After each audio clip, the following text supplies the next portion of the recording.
আসসালামু আলাইকুম। চ্যানেলের কৃষি সংবাদে আপনাদের আমন্ত্রণ জানাচ্ছি আমি হাসিব মারজান। এখনকার সংবাদের আয়োজন একই সঙ্গে চ্যানেলের ইউটিউব চ্যানেলে এবং চ্যানেল আইয়ের ওটিটি প্ল্যাটফর্ম স্ক্রিনে লাইভ স্ট্রিম হচ্ছে। অন্যান্য ফসলের চেয়ে বেশি লাভ হয় পান চাষে ঝুঁকছেন ময়মনসিংহের কৃষক। জেলার বিভিন্ন উপজেলার ৩৯৪ হেক্টর জমিতে চাষ হচ্ছে নানান জাতের পান। রোগবালাই কম এবং আবহাওয়া মাটি অনুকূলে থাকায় পান চাষে খরচ কম। ময়মনসিংহের প্রতিনিধি শেখ মহিউদ্দিন আহমেদের পাঠানো তথ্য ভিডিওচিত্রে আল মুকসিদের রিপোর্ট। ময়মনসিংহের চাষিরা অন্য ফসলের চেয়ে লাভ বেশি হওয়ায় পান চাষে ঝুঁকছেন। মান ও স্বাদে ভালো হওয়ায় সারা দেশেই এই অঞ্চলে পানের চাহিদা রয়েছে। ময়মনসিংহে ১৩টি উপজেলায় বাণিজ্যিকভাবে পান চাষ করছে চাষিরা। 2,20,000 টাকা গেছে, তারপরে কামলা চামলা করছে দিয়ে সবকিছু দিয়ে কিছু লাভবান তাই। পানে কোনো রোগ বালাই নাই, জৈব সার দেওয়া হয়।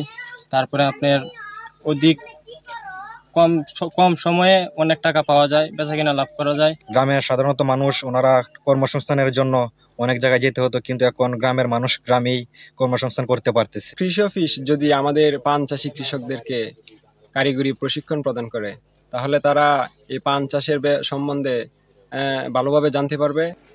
দূর দূরান্ত থেকে ময়মনসিংহের পান নিতে আসছেন পাইকারি ব্যবসায়ীরা। স্থানীয় চাহিদা মিটিয়ে এখানকার পান চলে যাচ্ছে দেশের বিভিন্ন জায়গায়। আমাদের স্থানীয় বাজারে চাহিদা পূরণ করে এবং বিভিন্ন জায়গায় এই পানটা রপ্তানি করে, যেরকম ঢাকা, রাজশাহী, রংপুর, বরিশাল, চিটাগাং। এই এলাকার পান অনেক ভালো, তাই অনেক দূর থেকে আমরা আসছি পান নেওয়ার জন্য।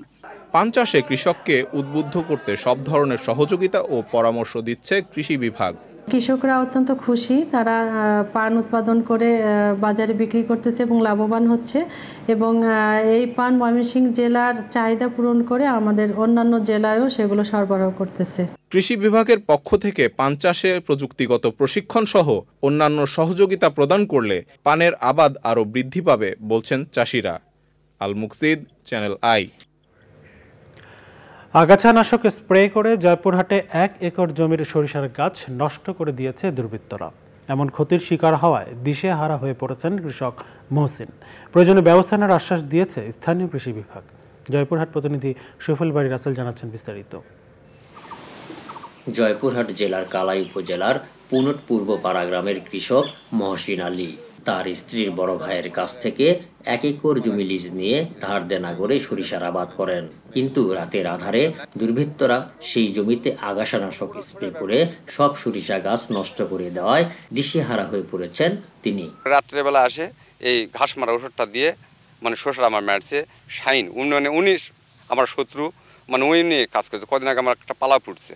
পূর্ব শত্রুতার জের ধরেই প্রতিপক্ষের লোকজন তার সরিষা ক্ষেত নষ্ট করেছে বলছেন স্বজন ও এলাকাবাসী। আমরা 11টা পর্যন্ত ছিলাম, ওরা যখন কুয়াশায় প্রচন্ড শীত, আমরা বাসায় যা শুয়েছি, ওরা এই যে ফিসি মারা ওষুধ দিয়ে সম্পূর্ণ ক্ষেতটা নষ্ট করে দিছে। ফিসি মারা ওষুধ দিয়ে আমাদের এতগুলো সংসার, পরিবারের খাবার, কি কষ্ট বিষ্ট করে আমরা এই শস্য নাগাছি।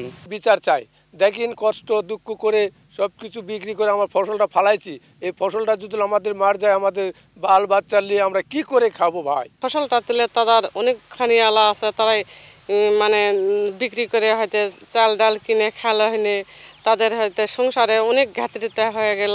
ঘটনার সত্যতা পেয়ে ক্ষতিগ্রস্ত কৃষককে আইনি ব্যবস্থা নেওয়ার পরামর্শ দিয়েছে স্থানীয় কৃষি বিভাগ। তাৎক্ষণিকভাবে উপসহকারী কৃষি কর্মকর্তাকে আমরা সংশ্লিষ্ট জায়গায় পাঠিয়েছি এবং এই ঘটনার সত্যতা পেয়েছি এবং সংশ্লিষ্ট কৃষককে এই ঘটনার জন্য আমরা কালাই থানাতে যোগাযোগ করে প্রয়োজনীয় আইনগত ব্যবস্থা গ্রহণের জন্য আমরা পরামর্শ দিয়েছি। সরিষা ক্ষেত বিনষ্টকারীদের চিহ্নিত করে কালাই থানায় লিখিত অভিযোগ দায়ের করেছেন ক্ষতিগ্রস্ত কৃষক মহসিন। জয়পুরহাট থেকে শফিউল বাড়ি রাসেল, চ্যানেল আই। ভিনদেশি দুর্লভ লিলিয়াম ফুল প্রথমবারের মতো ফুটেছে বগুড়ায়। সৌন্দর্য, নজরকাড়া রং আর ঘ্রাণের কারণে বিশ্বজুড়ে চাহিদার শীর্ষে লিলিয়াম ফুল। দেশের ব্যাপক চাহিদা থাকায় সম্প্রতি বগুড়ার শাহজাহানপুরের সুজাবাদ গ্রিন নার্সারিতে শোভা পাচ্ছে হলুদ রঙের দৃষ্টিনন্দন এই ফুল। পরীক্ষামূলক চাষে সাফল্য পাওয়ায় লিলিয়াম ফুল বাণিজ্যিকভাবে উৎপাদনের নতুন সম্ভাবনা দেখা দিয়েছে বগুড়ায়। বগুড়া থেকে রৌফজালের পাঠানো তথ্য ভিডিওচিত্রে রাজীব আহমেদের রিপোর্ট। লিলিয়াম ফুল হলুদ, সাদা, লাল, গোলাপি এবং বেগুনি রঙের পাওয়া যায়। ঠান্ডা আবহাওয়ায় পলিনেট হাউসের মধ্যে এ ফুল চাষ করা হয়। বীজ বপনের 55 দিনের মধ্যে এ ফুল সংগ্রহের উপযোগী হয়ে ওঠে। আমার ভিতরে আমি ফুলটাকে লালন করি। যখনই বাংলাদেশে কোনো ফুল আমি নতুন দেখি, আমি সাথে সাথে সেটা গ্রহণ করার চেষ্টা করি যে কীভাবে আমি সেটা সংগ্রহ করতে পারি। খুবই দামি ফুল, যদি কৃষক পর্যায়ে এটা আমরা দিতে পারি তাহলে বাংলাদেশের যারা ফুল চাষি আছে তারা লাভবান হবে, আর্থিকভাবে আমরা বাংলাদেশ উপকৃত হব। লিলিয়াম ফুল গাছ একবার জমিতে লাগালে 5 থেকে 6 বছর ফুল পাওয়া যায় বলছে কৃষি বিভাগ। কৃষকদের প্রতি পরামর্শ যে আপনারা তো আসলে ফুল চাষ করেন, এটা কিন্তু উচ্চ মূল্যের ফুল, এই ফুলটা চাষ করে আপনারা অনেক লাভবান হবেন। এই ফুলটাতে অনেক বেশি কষ্ট হয় না, একবার হচ্ছে আপনারা বাল্বটা একবার কিনতে হবে। বগুড়ায় পরীক্ষামূলকভাবে নার্সারি ও কৃষক পর্যায়ে লিলিয়াম ফুল চাষের জন্য প্রদর্শনী প্লট স্থাপন হয়েছে। লিলিয়াম ফুল চাষ দেশের অর্থনীতিতে গুরুত্বপূর্ণ অবদান রাখবে বলছেন উদ্যোক্তারা। Rajib Ahmed, channel I. ঝিনাইদহে উন্নত পদ্ধতিতে খেজুর গাছের পরিচর্যা, নিরাপদ রস সংগ্রহ ও গুড় উৎপাদন বিষয়ক প্রশিক্ষণ কর্মশালা হয়েছে। সদর উপজেলা পরিষদ মিলনায়তনে বাংলাদেশ সুগার ক্রপ গবেষণা ইনস্টিটিউট আয়োজিত প্রশিক্ষণে জেলার বিভিন্ন উপজেলার 100 জন গাছি উদ্যোক্তা অংশ নেন।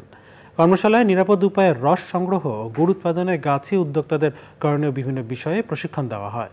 সমাপন অনুষ্ঠানে বক্তৃতা করেন কৃষি মন্ত্রণালয়ের সম্প্রসারণ অনুবিভাগের অতিরিক্ত সচিব জাকির হোসেন, বিএসআরআই এর মহাপরিচালক ডক্টর কবির উদ্দিন আহমেদ ও অন্যরা। অনুষ্ঠান শেষে জেলার সর্বোচ্চ খেজুর গাছ রোপণকারী গাছি উদ্যোক্তাদের ক্রেস্ট ও পদক দেওয়া হয়। চ্যানেলের কৃষি সংবাদের আজকের আয়োজন এ পর্যন্তই। পরবর্তী সংবাদ আয়োজনে আমন্ত্রণ জানিয়ে এখানে শেষ করছি। ধন্যবাদ সবাইকে।